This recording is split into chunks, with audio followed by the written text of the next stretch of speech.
নমস্কার বন্ধুরা, সবাইকে শুভ সকালের অনেক অনেক শুভেচ্ছা। শুভ বিবাহের আজকের পর্বের রিভিউ নিয়ে আমি পৌঁছে গেছি তোমাদের সামনে বাংলা সিরিয়াল সমাচারে। তোমাদের সবাইকে স্বাগত জানিয়ে আজকের পর্বের রিভিউ আমি শুরু করছি। শুরুতেই তো ইমনের মা চলে আসে আর বলছে, আমরা কিছুতেই এই বাড়িতে যাব না, মানে এই বাড়ি থেকে যাব না। দুদিন চুপ করে থেকে আমরা ভুল করেছি, তবে আর আমরা চুপ করে থাকবো না। মনে রাখবে, আমি আমার মেয়ের আর কোনো অপমান মেনে নেব না। টোটকা বলছে, এই চিরকুটের জন্মদিনের দিনটাই পেলেন স্পয়েল করার জন্য, আর অন্য কোনো দিন বেছে পেলেন না।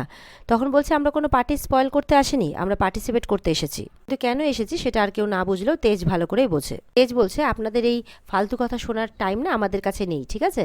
ভালোই ভালোই বলছে চলে যান, না হলে কিন্তু সিকিউরিটি ডেকে বের করবো। ইমনের মা বলছে, সিকিউরিটি টাকার প্রয়োজন নেই, আমরা একটাই শর্তে এখান থেকে চলে যাব, চিরকুটকেও আমাদের সঙ্গে নিয়ে যাব। সবাই তো এটা শুনে অবাক। তো বাড়ির বাকিরা তো বলছে, কেন চিরকুটকে সঙ্গে নিয়ে যাবে? তখন ইমনের মা বলছে, কারণ যেই বাড়িতে আমার মেয়ের সম্মান নেই সেই বাড়িতে আমি চিরকুটকেও রাখবো না। তখন তেজের বাবা বলছে, না না, আপনি রাখার কি, আমি তো সেটাই জানতে চাইছি। সার্থকের মা বলছে, না এতদিন ধরে তো চিরকুট এই বাড়িতেই আছে, কই এতদিন তো আপনি নিতে আসেনি, তাহলে আজকে হঠাৎ? ইমনের মা বলছে, এতদিন আমি যেই ভুলটা করেছি সেই ভুলটা আজকে আর করবো না। আমি বলছে, আজব মুশকিল হলো তো, আপনার মেয়ের সঙ্গে আমাদের চিরকুট দাদু ভাইয়ের কী সম্পর্ক? যে সম্পর্ক আছে মাসিমা, কারণ তখন ইমন নাটক করতে থাকে, না না মম, ছেড়ে দাও প্লিজ, এই সত্যিটা না কাউকে বলো না। ইমনের মা বলছে, এতদিন ধরে তোমার সাথে এরা অনেক অন্যায় করেছে, তোমাকে জেলেও পাঠিয়েছে, তাও তুমি বারবার করে এসেছো।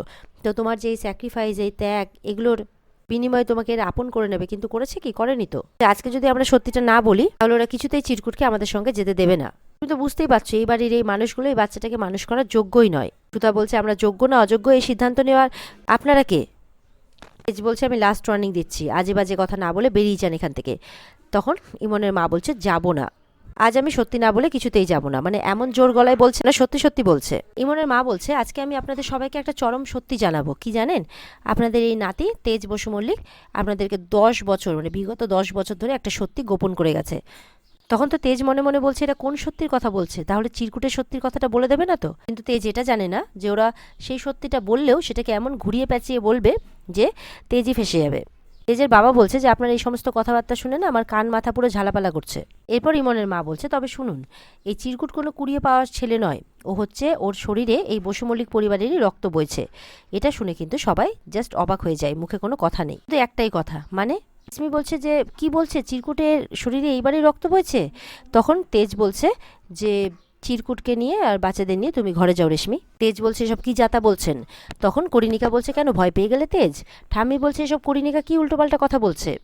তেজও মানে সুধাও জিজ্ঞাসা করছে, সব কি বলছে তেজ? এবার তো ইমনের মা বলছে, এই তেজ বসু মল্লিকের সন্তান হচ্ছে চিরকুট।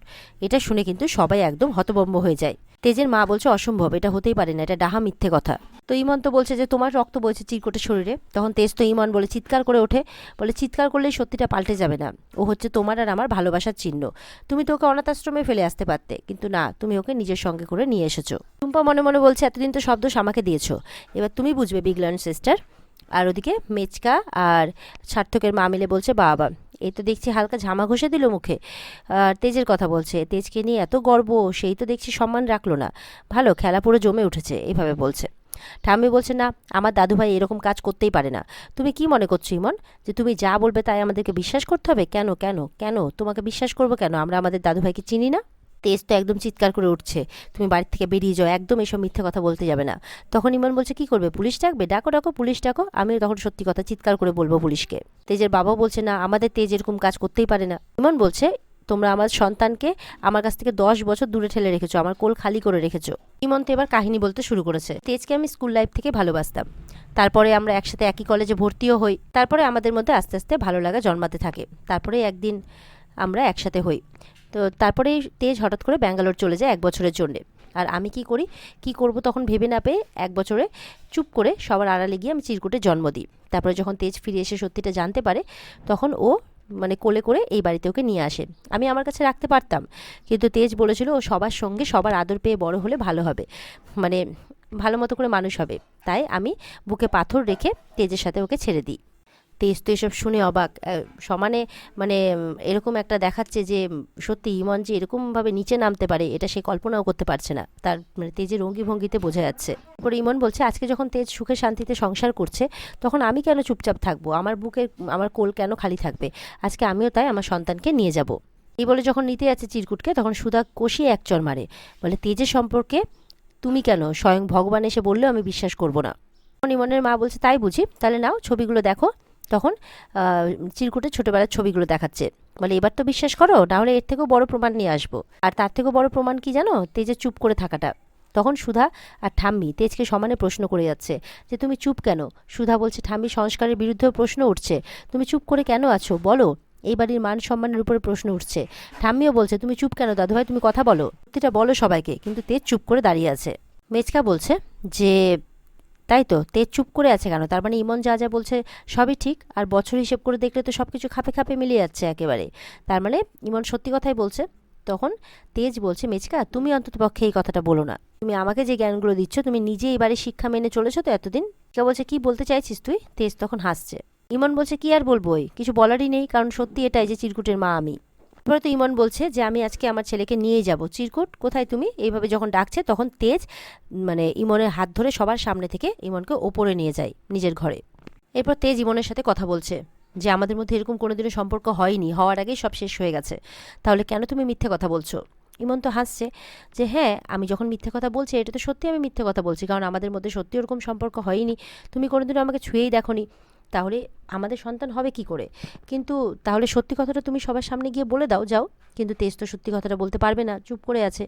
তখন ইমন বলছে সত্যিটা কিন্তু আমি জেনে গেছি যে চিরকুট পারমিতার সন্তান, তো তুমি যদি আমার কথা অনুযায়ী না চলো তাহলে আমি বাড়িতে সবাইকে বলে দেবো। তখন ঠাম্মির মান সম্মান কী হবে একবার ভেবে দেখো। তো এবার নিচে কিন্তু আলোচনা চলছে যে কি ব্যাপার এখনও আসছে না কেন। সার্থকের মা বলছে ও তো উপরে ঘরে গিয়ে দেখলাম নিজের ঘরে ঢুকে দরজা লাগিয়ে দিল। তখন তো নিচে বলা বলি হচ্ছে। তখন ইমনের মা বলছে ওদেরকে একটু একা ছেড়ে দিন, হাজার হলো সন্তানের জন্য হলেও ওরা আজকে এক হয়েছে, তো ওরা না একসাথে একটু সময় কাটাক। তখন সুধা বলছে কী সব বলছেন আপনি, আপনি ভেবেচিন্তে কথা বলবেন, কিন্তু এইসব মন গড়া কাহিনী এখানে বলতে যাবেন না, কেউ আপনাদের কথায় বিশ্বাস করবে না। তখন ইমনের মা বলছে বিশ্বাস করবে কি করবে না একটু পেছনে তাকিয়ে দেখো তাহলেই বুঝতে পারবে। দেখা যাচ্ছে সিঁড়ি দিয়ে তেজ চুপচাপ নেমে আসছে, পেছন পেছন ইমন। তখন তো তেজ নেমে আসতেই ঠাম্মি বলছে কি কথা বললে তুমি ঘরে, ইমনের সাথে গিয়ে বলো। তখন তেজ বলছে আমাদেরকে ইমনের কথা মানতে হবে, আমাকে বিশ্বাস করো, ইমনকে এই বাড়িতেই রাখতে হবে। তখন ঠাম্মি বলছে কি বলছো তুমি। মেচকা বলছে তার মানে ইমন যেগুলো বলছে যে সেগুলো সত্যি কথা। তেজ তখন ঠাম্মি বলছে আমার চোখের দিকে তাকিয়ে কথা বলো, আমার চোখের দিকে তাকিয়ে কখনো তুমি মিথ্যে কথা বলো না। তেজ চোখের দিকে তাকাতে পারে না, চোখ নামিয়ে বলছে আমাকে ক্ষমা করো ঠাম্মি। ঠাম্মি তখন কষিয়ে এক চড় মারে তেজকে, বলছে এত বড় ত্রুটি থেকে গেল আমার শিক্ষার, বেরো এই বাড়ি থেকে, বেরিয়ে যাও, আমি তোমাকে আর ওই কলঙ্ককে কখনো এই বাড়িতে রাখবো না, বেরিয়ে যাও বাড়ি থেকে। এই বলে ঠাম্মিও কিন্তু অসুস্থ হয়ে মাথা ঘুরে পড়ে যায়। দিয়ে সবাই মিলে তখন ঠাম্মিকে ধরে ধরে ঘরে নিয়ে আসে। ওদিকে সুধারও মনটা খারাপ হয়ে যায়, এরপর ঠাম্মিকে একটু খেতে বলছে কারণ প্রেশারটা বেড়ে গেছে। ঠাম্মি বলছে আমি এই বাড়িতে আর অন্য জল মুখেও স্পর্শ করবো না। বলছে এরকম করলে তো আপনার শরীর খারাপ হয়ে যাবে। জোসনা বলছে যা ঘটেছে তাতে তো আমাদের কিছু করার ছিল না, কিন্তু তুমি একটা কথা মনে করে দেখো, এতে তো সব থেকে বেশি কষ্ট সুধাই পেয়েছে। আমি বলছে আমার তো বলার কিছুই নেই, আমি শুধু ক্ষমা চাইতে পারি তোমার কাছে তেজ দাদু ভাই তোমার জন্য যেটা করলো, মানে তোমার সঙ্গে যেটা করলো। আমি বলছে তোমার দিকে চোখ তুলে তাকাবার উপায় নেই আমার। তো দেখা যাচ্ছে সুধার কোনো মন খারাপ বা আফসোস কিচ্ছু নেই, কারণ সুধা এখনো বিশ্বাসই করে না যে তেজ সত্যি কথা বলছে বা ইমন সত্যি কথা বলছে। তেজ এটা মানে সুধা এটা পুরোপুরি বিশ্বাস করে যে তেজ নিশ্চয়ই কোনো কারণবশত মিথ্যে কথা বলছে। আর সুধা বলছে যে সুধার বিশ্বাসকে টলানো অতটা সহজ ব্যাপার নয়, আর সুধা এটা খুব তাড়াতাড়ি প্রমাণ করে দেবে যে ইমন মিথ্যে কথা বলছে। তাই ঠাম্মি আপনার ক্ষমা চাওয়ার বা মাথা নত করার কোনো কারণ নেই। আর এখানে আজকের পর্ব শেষ হয়ে যায়। তো বন্ধুরা এই ছিল আজকের পর্বের রিভিউ। ভালো লেগে থাকলে কিন্তু পর্বকে লাইক কমেন্ট করে আমাদের জানাতে ভুলবে না। আর পর্বের বিস্তারিত দেখতে অবশ্যই স্টার জলসার পর্দায় চোখ রাখবে। আর ভালো লাগলে আমাদের চ্যানেলের সাথে জুড়তে অবশ্যই আমাদেরকে সাবস্ক্রাইবও করে দেবে। তাহলে দেখা হবে আগামীকালকে, ভালো থাকবে, টাটা।